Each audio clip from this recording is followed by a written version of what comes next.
우리 하나님께서 우리에게 원하는 겁니다. 우리의 삶이 아름답고 복된 삶이 되는 것, 우리가 잘 사는 거 하나님께서 우리에게 원하십니다.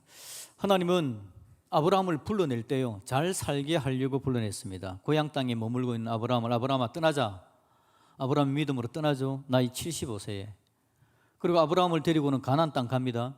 하나님께서 가나안 땅 왜 데리고 갔을까요? 지지리도 고생하고 힘들고 어렵게 만들려고 데려갔을까요? 그 땅에 데려가서 하나님은 아브라함을 하나님의 복으로 가득 찬 인생으로 만들어 주려는 것, 그게 하나님의 계획입니다. 하나님께서 저와 여러분들을 부르시고 오늘도 예배하게 하시는 건 우리를 하나님의 뜻 안에 있는 아름답고 복된 인생으로 만드시려는 하나님의 계획이 틀림없이 있는 줄로 믿습니다. 우리 그렇게 복되게 아름답게 살아야 되지 않겠습니까? 그런데 여러분, 쉽지는 않은 것 같습니다. 자, 오늘 아브라함의 이야기를 한번 볼까요? 오늘 아브라함이 4절에서 자기 아내가 이제 죽었습니다. 죽고 나서 장사 지낼 토지를 구해야 되는데 헷 족속 사람들 앞에 가서 이렇게 이야기합니다. 나는 당신들 중에 나그네요 거류하는 자이니 당신들 중에서 내게 매장할 소유주를 주어 내가 나의 죽은 자를 내 앞에서 내어다가 장사하게 하시오, 이렇게 이야기합니다. 지금 아브라함에게 뭐가 없다는 겁니까? 땅이 없다는 겁니다. 아브라함에게 땅이 없답니다. 자, 한번 되새겨 봅시다. 하나님께서 아브라함을 불러내가지고요, 창세기 12장에 부르지 않습니까? 불러서 창세기를 통해서 아브라함에게 계속 약속하시는 게 세 가지입니다. 첫 번째는 복의 통로가 되게 해주겠다라는 거고, 두 가지는 우리가 너무 잘 아는 거죠. 뭘 준다 그럽니까? 자손들이 하늘의 별처럼 바다의 모래알처럼 많도록 해주겠다. 그리고 마지막으로 뭐죠? 땅을 주겠다, 땅. 그래서 이 가나안 땅, 네가 네 머리를 들어서 동서남북을 한번 둘러봐라. 이 땅 내가 다 너에게 주마. 하나님께서 그렇게 약속하셨습니다. 하나님의 약속은 땅도 주고 자손도 주고 복의 통로도 되고 복이 되는 그런 복을 하나님께 주겠다고 이야기했습니다. 제가 아까 말씀드린 것처럼 갈대아 우르에서 하나님께서 아브라함을 불러내어서 그가 그렇게 되기를 원하는 하나님의 마음 그대로 그렇게 해주마 약속을 합니다. 자, 오늘 여러분, 아브라함의 아내 사라가 1절에 죽었답니다. 몇 살에 죽었다 그러죠? 어이구, 그걸 아십니까? 자막이 나오기 전에 맞춘 분이 계십니다. 대단합니다. 127살에 죽었답니다. 그러면 여러분, 아브라함하고 아내 사라하고 나이 차이가 몇 살이죠? 10살 차이. 10살 차이면 지금 아브라함은 몇 살이죠? 137세. 아까 제가 여러분 아브라함이 하나님께서 불러낼 때 나이가 몇 살이었다 그랬죠? 75세. 75세에 불러내가지고 지금 137세면 62년, 약 60년의 세월입니다. 그죠? 60년의 세월에 땅 한 평 없으면 이게 말이 되는 겁니까?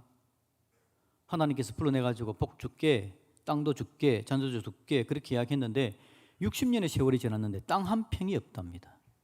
여러분, 제가 쉽지 않다고 이야기했죠. 인생길에 여러분, 우리가 하나님의 은혜를 붙들고 하나님 앞에 살아가는데 그렇게 쉬운 건 호락호락하는 건 절대 아닙니다.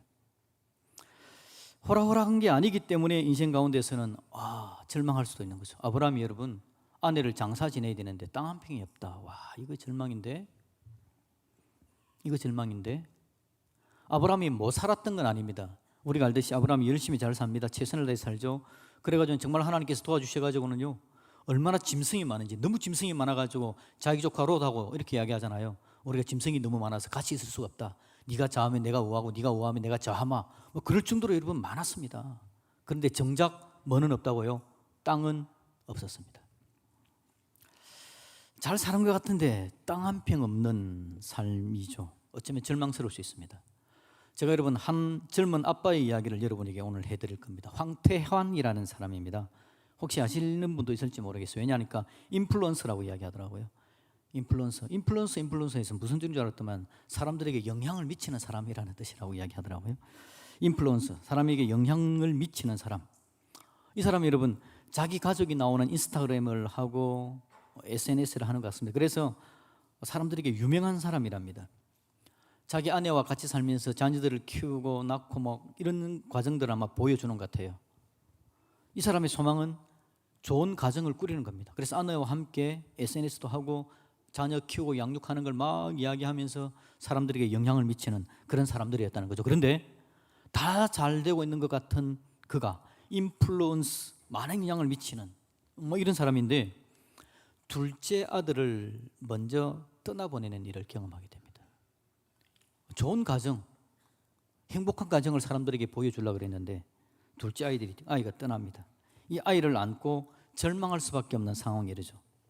의사가 마지막으로 이 사람에게 이야기합니다. 이제 아이는 이제 안 되니까 와서 마지막 인사하세요. 그래서 아이 손을 딱 잡는데요, 아이 손이 너무 차가웠답니다. 그래서 또 너무 슬펐다고 이야기하더라고요.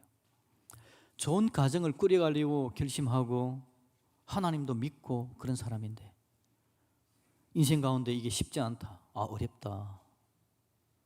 땅 한 평 없는 아브람처럼 이 사람도 아무것도 없는 듯한 것을 경험하게 됩니다. 저는 믿습니다. 뭘 믿느냐니까 하나님께서 아브라함에게 약속하셨던 세 가지 있죠. 그걸 하나님은 저에게도 약속하셨다고 저는 믿습니다. 왜냐하니까 예수님이 십자가에 죽은 이유가 아브라함의 복이 이방인에게 미치게 하려고, 예수님이 십자가에 죽은 이유가 아브라함의 복이 이방인, 나 같은 유대인 아닌 이방인에게도 미치게 하려고 예수님께서 십자가에 죽으셨기 때문에 아브라함의 복이 저에게도 있다라고 저는 생각합니다. 그래서 하나님은 저도 복의 통로가 되기를 원하시고 하나님께서 저에게 믿음의 가문을 세워갈 수 있는 복, 내가 영향을 미치는 사람, 믿음으로 함께 교제하는 사람, 믿음으로 서로 세워가는 믿음의 가문을 세울 복을 저에게도 주셨고, 저에게 땅, 삶의 영역, 내 삶의 다양한 분야를 나에게 허락하셔서 내가 그 땅에서 열심히 정성껏 살아갈 수 있는 나의 영역을 하나님께서 나에게 주셨다고 저는 믿습니다. 여러분도 하나님께서 주신 줄로 믿습니다. 하나님께서 그 복을 우리에게 다 주셨습니다. 예수 믿는 자들에게. 그런데 여러분, 잘 되고 있습니까? 아브라함처럼 우리가 혹시 절망하고 있지는 않나요?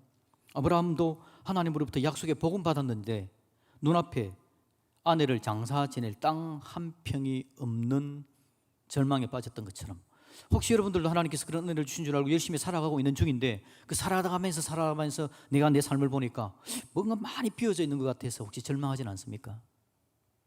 이 아버지처럼, 젊은 아버지처럼 열심히 사는데 아들이 떠나가는 아픔을 겪는 거죠. 여러분, 혹시 여러분 삶이 피곤하고 힘들지 모르지만 기억해야 될 건 하나가 있습니다. 그건 뭐냐니까요, 우리 하나님은 신실하신 하나님이시다라는 겁니다. 그 하나님을 믿으시기를 주님의 이름으로 축복합니다. 하나님은 우리와 약속한 것을 잊어버렸을까요? 하나님은 신실하신 하나님, 절대 약속을 잊지 않는 분이 바로 우리 하나님이십니다. 그게 성경에서 우리에게 들려주는 하나님의 속성, 하나님의 특성 중에 하나가 바로 그겁니다. 하나님은 약속하면 신실하셔서 그 약속을 잊지 않는다라는 겁니다. 아브라함이 여러분 시간이 지납니다. 시간이 지난 하나님께서 세 가지 복을 준다고 약속했는데 복이 눈에 안 보이는 거죠. 처음에 자녀가 없는 겁니다. 자녀가, 아들이 없어요. 하나님께서 아들을 준다고 이야기했는데 창세기 12, 5장을 가보면요, 아브라함이 하나님께 데모하듯이 이렇게 이야기합니다. 하나님, 저에게 상속자가 있습니다. 누구? 다메섹 사람 엘리에셀, 이 사람이 내 상속자입니다. 하나님이 저에게 아들도 안 주고 아무것도 안 주니까 제가 그냥 상속자 하나 정했는데 이 사람 쓸만한 사람입니다. 신실합니다. 제가 한번 겪어보니까 괜찮은 사람입니다. 그래서 제가 이 사람을 내 상속자로 삼겠습니다. 하나님께 이렇게 이야기합니다. 하나님이 아니다. 이 상속자는 네 몸에서 난 자다. 기다려라. 시간이 지납니다. 하나님께서 또 아들을 안 줍니다. 그러자 자기 아내 사라가 이야기하죠. 그냥 내종 하갈을 당신의 아내로 삼아서 하갈을 통해서 아이를 낳자. 아브라함이 그렇게 합니다. 그리고는 하갈을 통해서 이스마엘을 낳죠. 그랬더니 하나님께서 그것도 아니다. 내가 사라를 통해서 너에게 자녀를 틀림없이 줄 거다. 그리고는 하나님께서 약속한 대로 여러분 나이가 100살이 되어서야 아브라함이 아들을 낳습니다.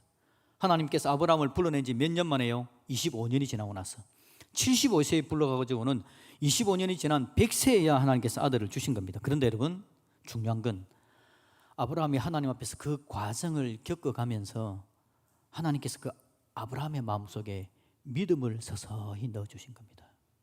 하나님께서 약속하신 건 약속이 안 이루어져서 아브라함이 너무 답답해가지고 하나님 안 주면 엘리에셀 할게요, 하나님 안 되면 하갈을 통해서 할게요 라고 이야기할 때 하나님은 아니다 그러면서 아브라함에게 하나님의 약속이 이루어져 가는 과정을 보여주시면서 아브라함의 마음속에 하나님께서 말씀하시는 것이 이것이구나, 하나님의 약속에 대한 믿음을 아브라함이 가질 수 있도록 하나님께서 그렇게 도와주신 거죠. 하나님께서 우리에게도 믿음을 주시기를 주님의 이름으로 축복합니다. 하나님은 믿음을 불어넣어서 하나님 인도하심을 누리게 해주는 거죠. 그런데 여러분, 아브라함이 믿음의 최고의 반열에 올라간 건 그렇게 이야기합니다. 하나님께서 아브라함에게 네 아들 이삭을, 독자 이삭을 바쳐라 라고 이야기할 때 아브라함이 두 말도 하지 않고 하나님 알겠습니다 하고는 자기 아들을 바치려고 모리아 산으로 자기 아들을 데리고 올라가는 그 장면이 아브라함의 믿음의 절정이었다, 그렇게 이야기합니다. 하나님께서 이렇게 아브라함에게 믿음을 불어넣는 겁니다. 여러 가지 일들을 통해서 하나님에 대한 믿음이 넘쳐날 수 있도록 하나님께서 도와주셨던 거죠. 여러분, 믿음이 넘치면 자연스럽게, 오늘 설교 제목이, 여러분 설교 제목 한번 읽어볼까요? 준비됐습니까? 설교 제목 읽습니다. 준비됐나요? 저거 말고요. 설교 제목이요. 설교 제목이라고요. 예, 같이 읽습니다. 시작. 나는 믿습니다. 그리고 소망합니다. 아멘. 하나님께서 믿음을 주는 거죠. 믿음을 주면 그 다음에 뭐가 생긴다고요? 소망이 생기는 겁니다. 하나님께서 아브라함에게 자꾸 믿음을 줍니다. 그러면서 아들 이삭을 자기 손에 넣고 하나님이 주신다는 약속이 조금씩 이뤄가는 것들을 보면서 하나님 앞에 믿음을 생겼더니 하나님이 믿음을 생기게 만들어주면서 소망을 주는 거죠. 그래서 아브라함 마음속에 이런 마음이 생깁니다. 그럼 하나님이 아들을 주셨는데 땅은 어떻게 주실까? 땅은 하나님이 땅도 준다고 약속을 했으니까 틀림없이 땅을 주실 건데 어떤 방법으로 땅을 주실까? 소망이 생기는 겁니다. 여러분에게도 하나님에 대한 믿음이 넘쳐나짐으로 말미암아 소망이 있기를 주님의 이름으로 축복드립니다. 눈에 아무것도 안 보이니까 하나님 그냥 저는 모르겠습니다가 아니라 시간이 지나면 지날수록 하나님의 신실하신 은혜 가운데 우리에게 믿음이 생기는 겁니다. 그리고 나는 하나님께서 허락하신 것들에 대한 소망이 생기는 거죠. 믿음은 여러분 기대하게 합니다. 우리 하나님께서 우리에게 믿음을 주시면 믿음으로 기대하면서 마음에 소망이 생기는 거죠. 젊은 아빠 이야기로 다시 한번 돌아가 볼까요? 이 아빠가 여러분 자기 아들을 잃습니다.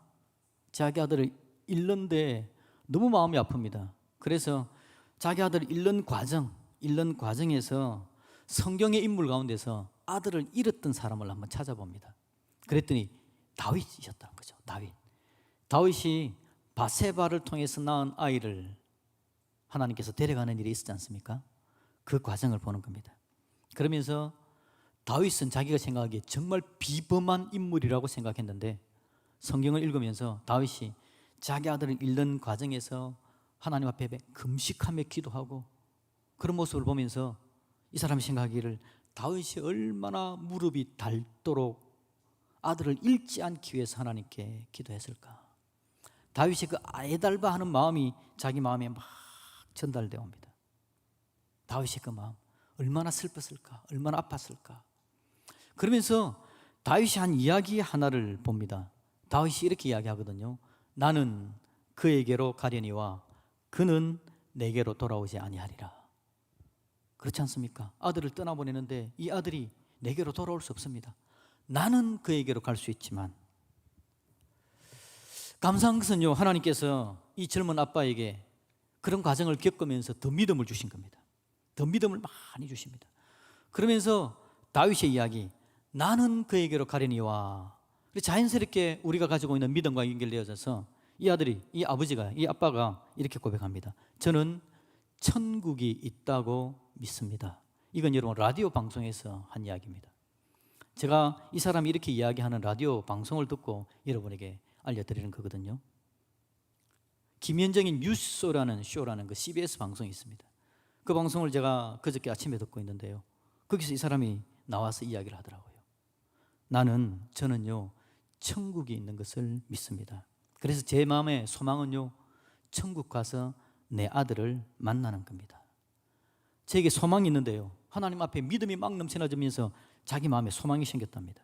그 소망이 뭐냐니까 제 꿈은 내 아들을 만나는 날 일단은 미안하다고 말해주고 싶고요, 또 하나는 아들에게서 이런 이야기를 듣는 거랍니다. 아빠 정말 최고였다. 아빠의 인생은 내가 하늘에서 지켜봤는데 정말 최고의 인생을 아빠는 살았습니다 라는 이야기 하는 것을 듣고 싶다라고 자기의 꿈이 생겼답니다.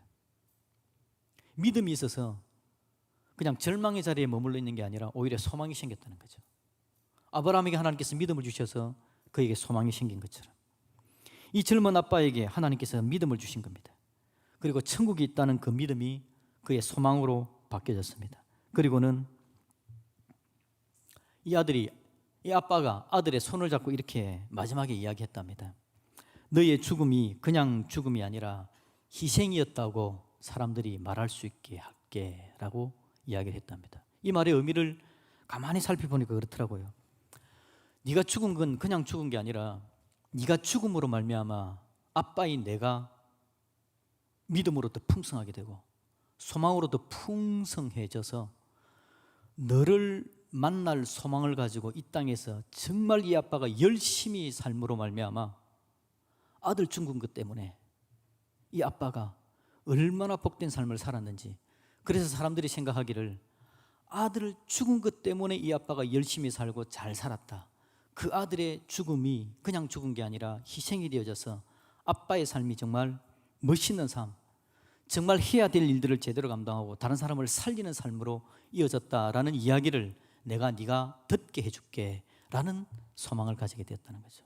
저는 그 이야기를 들으면서 정말 대단한 사람이다, 하나님께서 그에게 믿음을 주신 그 믿음이 얼마나 엄청났으면 소망을 그렇게 품을 수 있을까라는 생각을 한번 해봤습니다. 여러분, 하나님은 절망 속에 암울해하는 상황을 대면하는 자녀들, 저와 여러분들, 절망 때문에 암울한 상황을 우리가 대면하게 되는 거죠.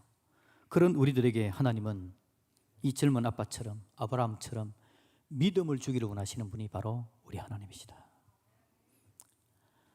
우리에게 믿음을 주셔서 믿음으로 소망이 있음으로 말미암아 견뎌내게 만들고, 견디는 것으로 끝나는 게 아니라 더 삶의 영역을 확장시켜 나가는 것.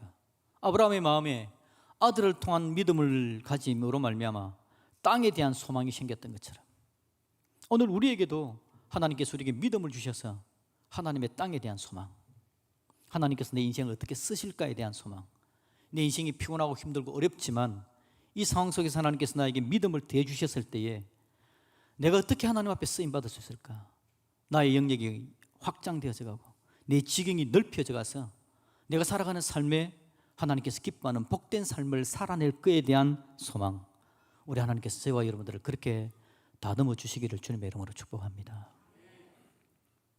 삶의 자리에 그냥 머물러 있는 자가 아니라, 절망 때문에 힘들어하는 자가 아니라, 힘들지만 이 힘듦이 오히려 나를 복되게 만들고 하나님이 주시는 믿음으로 아름답게 내 인생을 한번 살아가 보겠습니다. 그 믿음 말입니다. 그런데 여러분, 아브라함이 하나님이 주신 믿음으로 소망을 가집니다. 땅을 바라는데요, 땅을 구할 수가 없는 겁니다.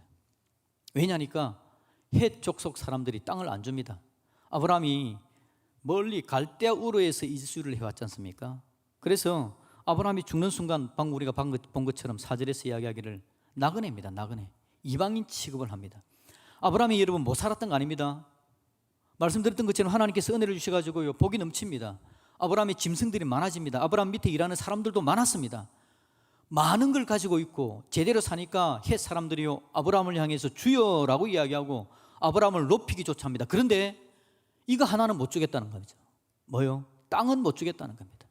당신은 이방인이다, 이방인이기 때문에 이 땅에 살다가 그냥 죽는 건 괜찮다, 이 땅에 살면서 많은 걸 누리고 소도 많고 짐승도 많고 많은 건 상관없지만 우리 땅은 당신에게 못 주겠다, 이게 여러분 헷 사람들이 가진 생각입니다. 그래서 우리가 방금 읽었던 본문의 이야기를 보면요, 아브라함이 나이가 137이나 된 할아버지가 헷 사람들 앞에 가서 머리를 숙이면서 이야기했다는 이야기가 몇 번이나 나옵니다. 아브라함은요, 땅에 대한 소망이 있었습니다. 안 준다 그러니까 그러면 머리를 숙여서라도 내가 땅을 좀 받아내야 되겠다. 결국 머리를 숙이며 나가니까 헷 사람들이 결국 이렇게 이야기합니다. 400세겔을 내면 줄 수는 있지만 400세겔이긴 한데 그렇다고 해서 당신이 살려고는 하지 마세요. 그냥 여기다가 장사 지내면 됩니다. 장사 지내는 그건 우리가 허용하니까 그렇게 하세요. 근데 여러분, 400세겔이라는 땅값은 뭐냐니까 기동윤 교수님이라는 분이 이걸 계산해서 발표를 합니다. 다윗이 성전이 될 틀을 사는데요, 오르나는 게 타작마당을 사는데 그 요지도 50세겔에 샀답니다. 50세겔에 샀는데 지금 이 막벨라 마물의 동굴을 사는데 400세겔을 내놔라 그럽니다. 이거는 여러분 부처도 너무 많이 붙인 겁니다.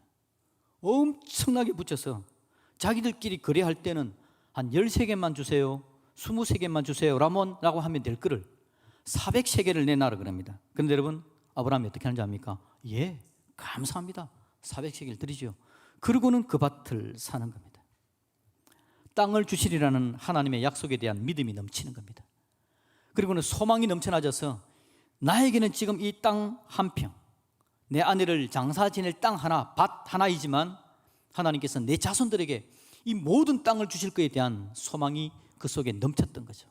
그래서 여러분 믿음을 가진 자가 소망이 넘쳐 그 땅을 차지하는 겁니다. 이런 마지막 부분을 우리 한번 읽어볼까요? 오늘 18절입니다. 18절 이제 계약을 끝낸 겁니다. 계약을 끝내자 18절 같이 읽어봅시다. 시작. 성문에 들어온 모든 hen 족속이 보는 데서 아브라함의 소유로 확정된지라. 아브라함의 소유로 확정됐답니다. 20절도 한번 읽어봅시다. 20절 같이 읽습니다. 시작. 이와 같이 그 밭과 거기에 속한 굴이 헷 족속으로부터 아브라함이 매장할 소유지로 확정되었더라. 아멘. 여러분에게도 여러분 하나님께서 여러분에게 주시려고 하는 것들이 넘치도록 있는데 잘 안 보입니까? 믿음으로 결단하고 결정하셔서 밭 하나 사는 것부터 어떤 영역 하나를 하나님 앞에 순종하고 여러분으로서 만드는 것부터 한번 시작해 볼 수 있기를 주님의 이름으로 축복합니다. 가나안 땅, 동서남북의 가나안 땅을 생각해 보면요, 밭 한 평은 정말 아무것도 아닌 땅입니다. 하나님께서 여러분의 인생을 만드시고 복되게 만들어갈 하나님의 계획을 펼쳐가는 데 있어서 여러분이 뭐 하나 하는 게 아무것도 아닐 수 있습니다. 그런데 여러분 뭐 하나를 결정해 보십시오. 예를 들면 우리 주일학교 선생님들이 오늘 이번 주에 정말 수고를 많이 했는데 하나님께서 주일학교 선생님들을 정말 복되게 쓸 겁니다. 여러분의 가정, 여러분의 살아가는 삶, 여러분의 터전에서 복되게 쓸 건데 하나님 앞에 쓰임받을 것을 기대하면서 선생님들, 주일학교 선생님의 역할을 복되게 감당하시기를 주님의 이름으로 축복합니다. 그게 땅 한 평입니다. 그 땅 한 평을 통해서 하나님은 여러분 인생들을 더 지경을 펼쳐갈 것이고 하나님의 역사하심이 넘쳐난 것으로 우리를 인도해 가실 것이 틀림없더라라는 거죠. 아브라함이 그렇게 하나님의 그 땅을 누려가는 겁니다. 믿음으로 소망을 가지고 그 땅을 차지하는 아브라함의 모습. 이제 여러분 제가 그 젊은 아빠의 이야기를 한번 정리하면서 끝내려고 합니다. 이 아버지가 하나님께서 믿음을 주니까 그 마음을 가졌다 그랬죠. 너의 죽음이 그냥 죽음이 아니라 희생이었다라고 증명할게. 그래서 여러분 그는 어떤 삶을 살아가느냐, 그 전에도 그 아들이 살아있을 때도 제3국에 있는 모산한 지역의 아이들을 도와주는 일들을 했답니다. 그런데 여러분 그 이후에 더 박차를 가해서 지금은 세계 곳곳의 아이들 121명을 도우는 일을 하고 있답니다. 열심히 산답니다. 지난 2년간 영화에 출연했답니다. 근데 영화의 주인공 역할을 했는데 그냥 노 개런티로 출연료를 받지 않고 했답니다. 이번에 뉴스쇼에 나온 이유도 뭐냐니까 그 다큐멘터리 영화가 개봉되는데 이 사람을 한번 초청한 겁니다. 그 영화의 제목은 아버지의 마음이라는 영화인데요, 행복이 뭐냐라는 걸 찾아보는 영화랍니다. 행복이 뭐냐. 그래서 제3국 다양한 지역의 사람들, 아이들, 힘든 아이들을 살펴보면서 그 아이들에 대한 아버지의 마음, 그리고는 그 아이들이 어떻게 살아가는지 행복에 대한 것을 한번 보여주는 그런 영화랍니다. 그래서 김현정 뉴스쇼에서 그 사람을 초청했는데요, 그러면서 이 이야기를 방금 그 이야기까지를 제가 들었습니다. 그러고 나서 김현정 씨가 물어보더라고요. 그러면 그 영화에 출연했는데 당신은 생각하기에 진짜 행복은 뭐라고 생각합니까? 라고 물었습니다. 그러자 이 아빠가 이렇게 이야기하더라고요. 자기가 케냐에서 있었던 이야기를 들려준 이야기를 합니다. 케냐의 어느 집에서 불이 났는데요, 정말 못 사는 집들이었고 흙벽돌로 되어 있고 지푸라기 집으로 되어 있기 때문에 한번 불 나면 금방 무너져 버리기 때문에 들어가면 안 된답니다. 그런데 아이가 하나가 정말 급하게 들어가서 자기의 보물을 가지고 나왔답니다.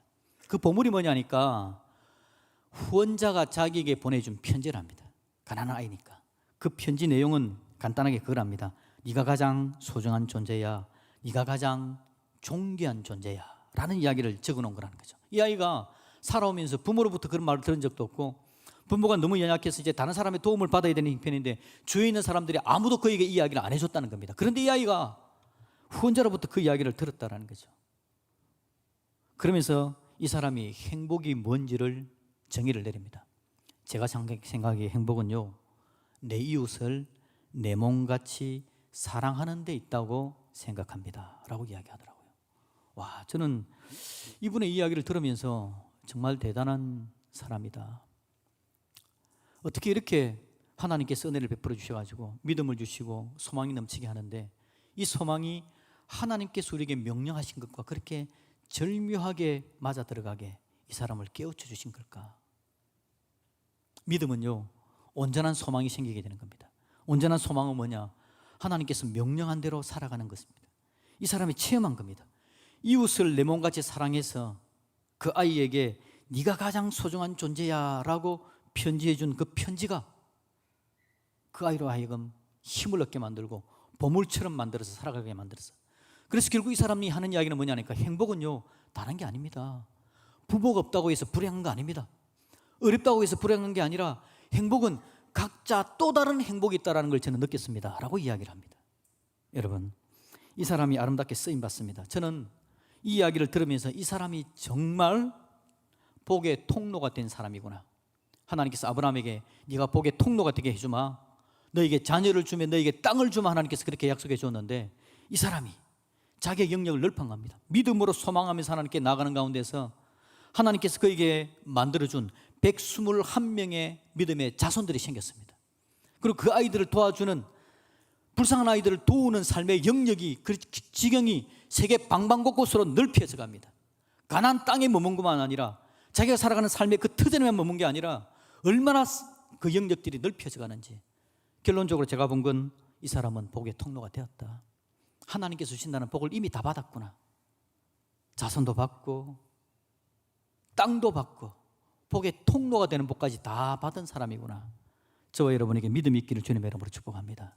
믿음이 있으면 절망하는 자리에 그냥 머물러 있는 게 아니라 하나님께서 주신 믿음으로 소망할 수 있게 되어지고, 소망을 가지게 되어지면 하나님께서 인도하시는 길을 바라보고 내 삶의 영역을 넓혀가면서 하나님 앞에 아름답게 쓰임받는 귀한 자리가 저와 여러분의 자리가 될 수 있을 줄로 믿습니다.